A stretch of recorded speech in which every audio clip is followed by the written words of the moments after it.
सलाम नमस्ते सत श्री अकाल, मैं हूं रजा और आप देख रहे हैं रजाग्राफी। सारी दुनिया ने रूस पर पाबंदी लगा दी है और इतनी खतरनाक पाबंदी लगा दी है कि रशिया का बुरा हाल है। अब इसमें देखना यह है कि कौन रूस के साथ है, कौन खिलाफ है। आपको बता दूं कि चीन जो बहुत बेहतरीन दोस्त बनता था रूस का, उसने भी पीठ कर ली है, मुंह मोड़ लिया है। फाइटर जेट के पार्ट देने से मना कर दिया है, काफ़ी तरह के बिजनेस को रोक दिया है। अमेरिका की धमकी भी चीन को मिल चुकी है। बता दूं आपको कि रूस के बड़े बड़े देशों ने, जो बहुत अच्छे मित्र थे, उन्होंने अंदर ही अंदर मुंह फेर लिया है। रूस की तरफ अब देख भी नहीं रहे कि ऐसा ना हो कि हमारी नज़र पुतिन से मिल जाए और अगला आदमी कोई हमसे डिमांड रख दे। आपको बता दूं कि इन्हीं सब सिचुएशन में एक चीज़ क्लियर नहीं हो पा रही थी कि भारत किसकी तरफ है। भारत के लिए ये धर्म संसद है। भारत न यूक्रेन के खिलाफ हो सकता है, न रूस के खिलाफ हो सकता है। सिंपल सा फंडा है, यूक्रेन के साथ भारत बिजनेस करता है, हम उसके लिए कस्टमर हैं यूक्रेन के लिए, और यूक्रेन भी हमारा कस्टमर है। दूसरी तरफ रूस हमें सबसे तगड़े और सबसे घातक हथियार देता है। लाइव एग्जांपल आपको दे रहा हूं, जो S-400 की डील हो चुकी है और भारत को कई खेप मिल चुकी है और आने वाले कुछ सालों में कई और भी हथियार रशिया प्रोवाइड करवाने वाला है। अब ये बात आपको बता दूं कि अब ये पॉइंट क्लियर हो गया है कि भारत कहीं ना कहीं ऑफिशियली तौर से भी रूस के साथ है। आपको बता दूं कि भारत न अमेरिका से डरा, न किसी और देश से, अगर सीधा सीधा कहूं, न EU से, न किसी और से, क्योंकि भारत ने अब ये ऑफिशियल स्टेटमेंट जारी किया है। आपको बता दूं कि भारत 80% तेल जो है दुनिया से चारों तरफ से इंपोर्ट करता है, जिसमें 2 से 3% जो है रूस से इंपोर्ट करता था और करता है। अब आपको बता दूं कि सारी दुनिया की तरफ से, अमेरिका की तरफ से पाबंदी रूस पर लगाई गई है, जिसकी वजह से रशिया तेल एक्सपोर्ट नहीं कर सकता है और वो काफ़ी ज़्यादा फाइनेंशियली प्रॉब्लम में फंस चुका है। अब आपको बता दूं कि ऐसे में भारत खुलकर सामने आया है और भारत ने कहा है कि रूस ने हमें ऑफर दिया है और भारी मोटा डिस्काउंट हमको दिया है।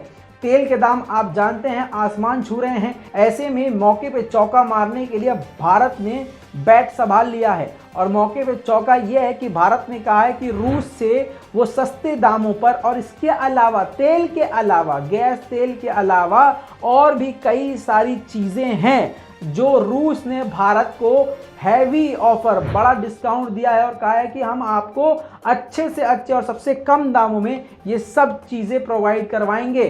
भारत ने ऑफिशियली इस बात को बोल दिया है। आपकी स्क्रीन पर जेरूसलम पोस्ट का ये आप अपडेट लगा रहा हूँ, खुद देख लीजिए। इजराइल की मीडिया ने भी ये बात कह दी है और इजराइल की मीडिया ने ये बात कही है कि भारत की सरकार ने और भारत के ऑफिशियल्स ने इस बात को एक्सेप्ट किया है। आपकी स्क्रीन पर वो पैराग्राफ जेरूसलम पोस्ट का जूम कर रहा हूं, जिसमें आप देखेंगे कि लिखा गया है कि इंडिया जो पेमेंट करेगा वो रुपी और रूबल पर करेगा।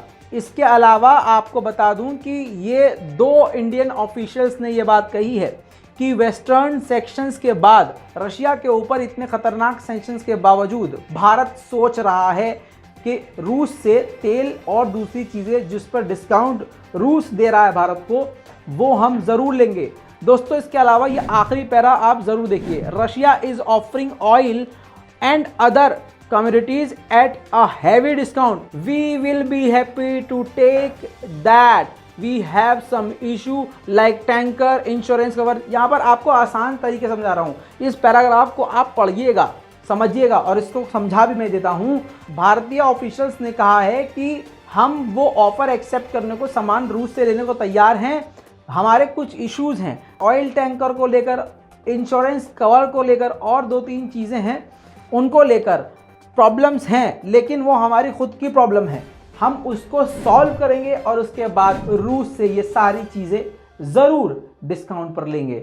अब ये बड़ा झापड़ अमेरिका के मुंह पर है कि जिस पर तुमने पाबंदी लगाई है उससे भारत कई चीज़ें लेने वाला है। अगर भारत ने यह काम कर दिया तो फिर दूसरी कंट्रीज भी रूस का साथ नहीं छोड़ेंगी। हालांकि चीन छोड़ चुका है। दोस्तों, अगली बड़ी खबर आपको रूस और यूक्रेन की वॉर का बता दूं। आपकी स्क्रीन पर जेरूसलम टाइम्स। आपको बता दूं कि इजराइल के प्राइम मिनिस्टर ने ऐलान कर दिया है कि हम दिल से स्वागत करते हैं अपने यहूदी भाई बहनों का जो यूक्रेन से आ रहे हैं। आपको बता दूं कि इजराइल ने 1 लाख यहूदियों को, यानी जो यूक्रेन से भागकर आएंगे उनको फिलिस्तीन में बसाने का पूरा प्लान बना लिया है। इतना ही नहीं, उनको पैसा, घर, खाना सब कुछ देगा। और आपको बता दूं, पीएम ने यह भी क्लियर कर दिया है कि वो यहूदियों के लिए कॉरिडोर खोल रहे हैं। उन्होंने हाथ फैलाया है तो सिर्फ यहूदियों के लिए। आसान कर देता हूं, जैसे भारतीय जनता पार्टी यानी मोदी जी की सरकार सीएए और एनआरसी के तहत सिर्फ और सिर्फ हिंदू और मुसलमानों को छोड़कर अपने जिनको वो चाहते हैं सिर्फ उनको ही भारत में लेके आएंगे और उनको ही नागरिकता देंगे। ऐसे ही समझ लीजिए सीएए उसने लागू कर दिया है इजराइल ने। अगली खबर में आपको बता दूं कि इजराइल के फॉरेन मिनिस्टर ने यह कहा है कि यूक्रेन पर रूस के हमलों की हम निंदा करते हैं और आगे जितनी भी मीटिंग चाहे ईयू में हो चाहे जहां मर्जी हो, हम रूस के खिलाफ जितनी भी पाबंदियां होंगी उसमें रुकावट नहीं बनेंगे। इसका मतलब यह है कि जितने भी वोटिंग की जाएगी रूस के खिलाफ उसकी तरफ, यानी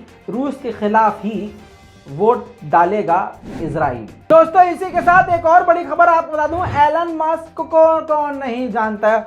जी हाँ दोस्तों, मतलब मुझे कुछ एक्सप्लेन करने की जरूरत नहीं है। इन्होंने व्लादिमीर पुतिन को चैलेंज कर दिया है। जी हाँ, चुनौती दी है। आपकी स्क्रीन पर इनका ट्वीट देख लीजिए। उन्होंने लिखा है कि मैं यहाँ पर चैलेंज करने आया हूँ एक जंग के लिए व्लादिमीर पुतिन को, क्या तुम तैयार हो इस जंग के लिए। एलन मस्क ने ये ट्वीट करके पूरी दुनिया में तहलका मचा दिया और एक तरह से कहा जाए तो व्लादिमीर पुतिन के लिए एक बेइज्जती से बढ़कर कुछ नहीं है। हालांकि इस पर अभी रूस का कोई भी बयान यानी प्रतिक्रिया नहीं आई है। दोस्तों यूक्रेन के कीव के इलाके, जंगी इलाके से अंदर घुस रही थी रशियन मिलिट्री। यूक्रेन के ड्रोन ने किस तरह से उनको निशाना बनाया, खुद यूक्रेन की मिनिस्ट्री ने वीडियो जारी करके दुनिया को दिखाया।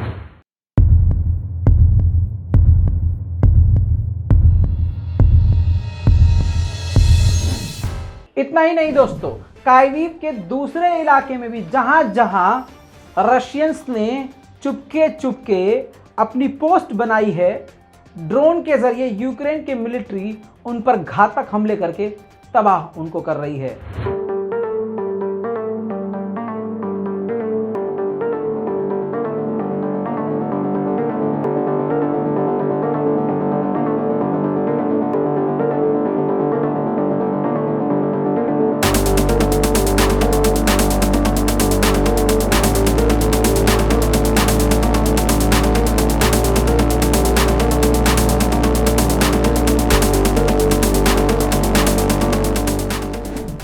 दोस्तों दूसरी तरफ आपको निष्पक्ष होकर बता दूं कि इसके बावजूद रूस के हमले कम नहीं हुए हैं। रूस ने ऐसे खतरनाक हमले करने शुरू कर दिए हैं कि 3 से 4 बमों में पूरा गांव ही तबाह हो रहा है। आपको बता दूं कि यूक्रेन के मारियोपोल शहर को रूस पूरी तरह से तबाह कर चुका है। तबाही का मंजर यूक्रेन के फौजी के सर पे लगे हेलमेट कैमरे में रिकॉर्ड हुआ है। देखिए मारियोपोल की बर्बादी।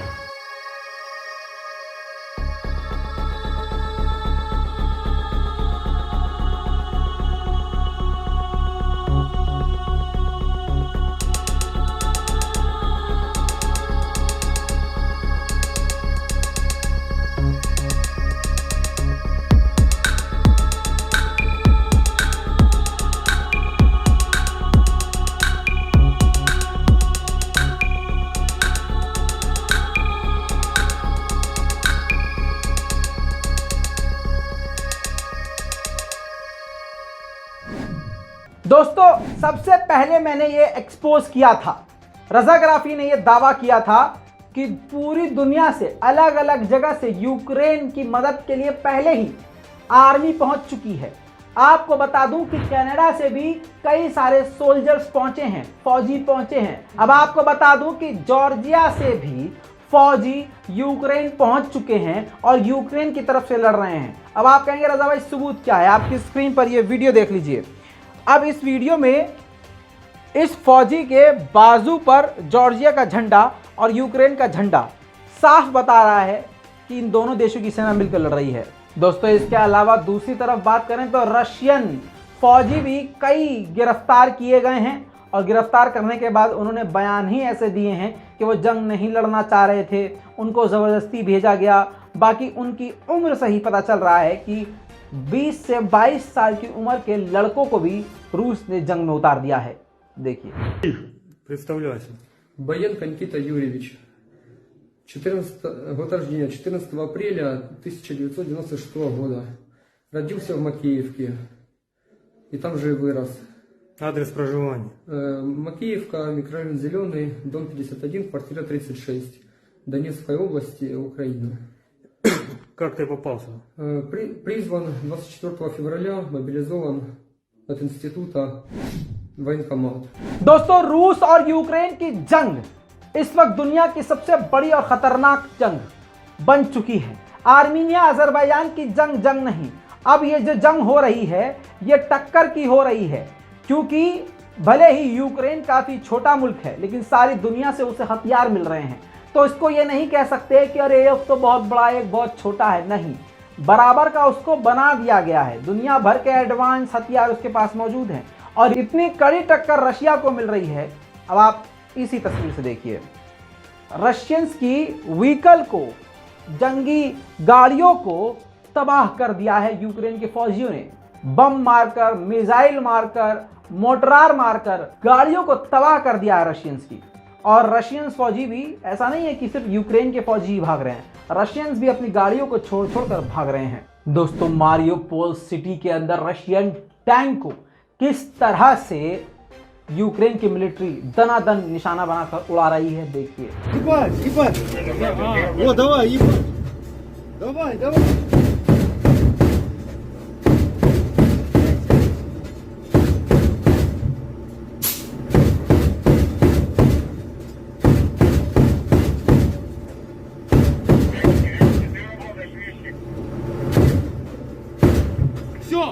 Минус, да, минус.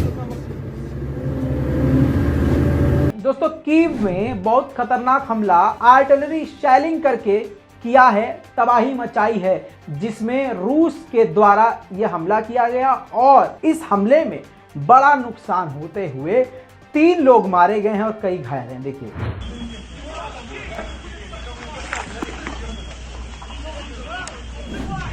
फिर से बात करेंगे यूक्रेन की।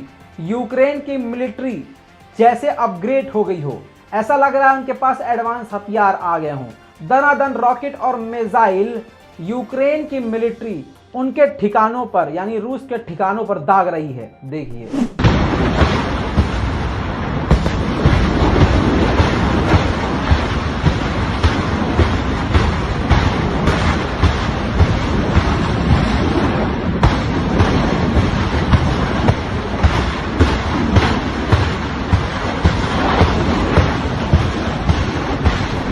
रूस ने इसके जवाबी कार्रवाई में कीव के एंटनोव एयरपोर्ट पर और उसके आसपास हमला कर दिया, जिसके बाद पूरे एयरपोर्ट में आग लग गई। देखिए।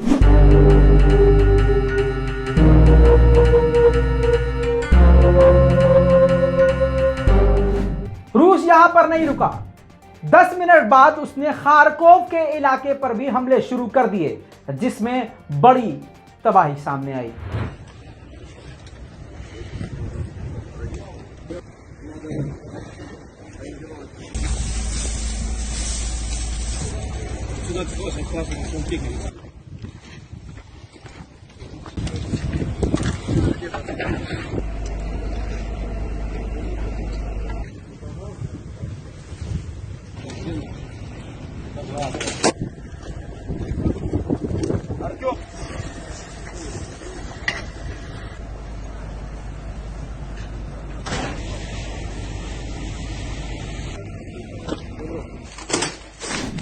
इस हमले के बाद सीधा अगला हमला यूक्रेन के कॉर्निवका इलाके में हो गया। ऐसा हमला हुआ जैसा इजराइल करता है, याद रखिए। देखिए। Прямо возле Пурика квартиры. Суки уебали. Пиздец, блядь, тут накрыло нас. Суки. Просто уничтожили квартиру. Вот Пурика квартира. Вот он пиздец. Расхуячили, блядь, наш блокпост. Пиздец. Вот так вот. Сейчас будем спасать людей. दोस्तों अब आपको बता दूं कि यूक्रेन के अंदर जंग चल रही है, तो यूक्रेन जो हथियार चला रहा है, जिन बमों का इस्तेमाल कर रहा है, तो वो कहां गिरेंगी? यूक्रेन में गिरेगी, भले ही रूस के ऊपर ही गिरे, रूस की मिलिट्री के ऊपर ही गिरे। अब दो जगह आपको दिखा रहा हूं मैप में, ये देखिए, पहला है मारियोपोल और दूसरा आपको दिख रहा है वोल्नोवाका। जी हां दोस्तों, इन दो जगह पर लगभग रूस का पूरी तरह से कब्जा है, मिलिट्री पहुंच चुकी है, तो यूक्रेन यहां पर बम मार रहा है दनादन। मैं बता रहा हूं, अमेरिकी हथियार मौजूद है, खतरनाक हथियार अमेरिकी मौजूद है यूक्रेन के पास। अब एक वीडियो फुटेज आपके सामने रखूंगा जिसमें यह साबित हो जाएगा कि अमेरिकी हथियार तो पहले से है यूक्रेन के पास, लेकिन लीथल वेपन का इस्तेमाल, केमिकल वेपन, खतरनाक वेपन का इस्तेमाल यूक्रेन के द्वारा किया जा रहा है रूस के खिलाफ। अब देखिए फुटेज, क्योंकि आप देख रहे हैं रजाग्राफी, सबूतों के आधार पर ही बात होती है। देखिए, Вот еще один экспонат по поставкам иностранных вооружений на Украину нацистам. Здесь ясно видно принадлежность производства USA. То есть прямая поставка Соединенных Штатов, именно летальное оружие для нацистов. Вот вам наши партнеры. देखा दोस्तों आपने, सबूत के साथ सारी बात होती है। अब इतना सा क्लिप दिखाने के लिए गोदी मीडिया पहले 15 मिनट बिल्डअप करेगा, चीखेगा, उसके बाद यहाँ साइड में बाबा रामदेव का ऐड आएगा, नीचे ऐड आएगा स्पॉन्सर बाय ये और वो आएगा। इतनी देर में आप थक जाओगे, दो खबर सुनोगे, फिर 15 मिनट का ऐड आएगा। इसीलिए कहते हैं 15 मिनट का ऐड गोदी मीडिया का देख सकते हो, कोई 15 मिनट की रजाग्राफी, कोई भी रिपोर्ट आप देख लें, सारी जानकारी सबूतों के साथ मिल जाएगी, कुछ और देखने की जरूरत नहीं पड़ेगी। अब दोस्तों, शुरुआत में ही मैंने आपको दिखाया था कि किस प्रकार से यूक्रेन दनादन हमले कर रहा है रूस के ऊपर। अब एक फुटेज मैं आपको दिखाने वाला हूं कि उन हमलावरों का रूस ने बाद में ड्रोन के जरिए क्या हाल किया। देखिए स्क्रीन पर, यह सीसीटीवी फुटेज है दोस्तों। ये जो नीचे बमबारी और आर्टिलरी चल रही है, ये यूक्रेन की है, जो रूस की मिलिट्री को निशाना बना रही है। ऊपर से ड्रोन पहुंच जाता है रूस का, और उसके बाद क्या तबाही हो रही है आप खुद देख रहे हैं।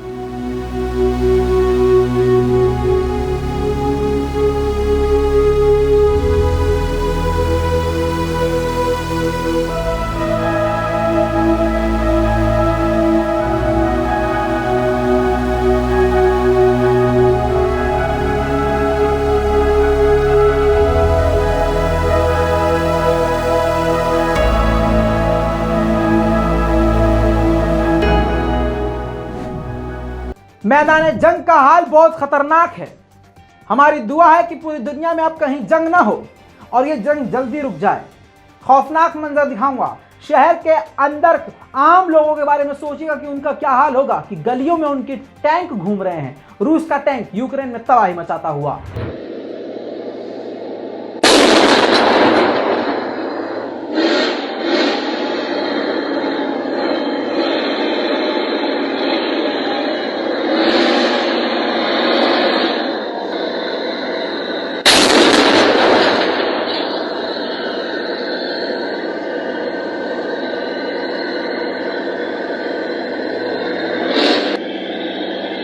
Охуенно!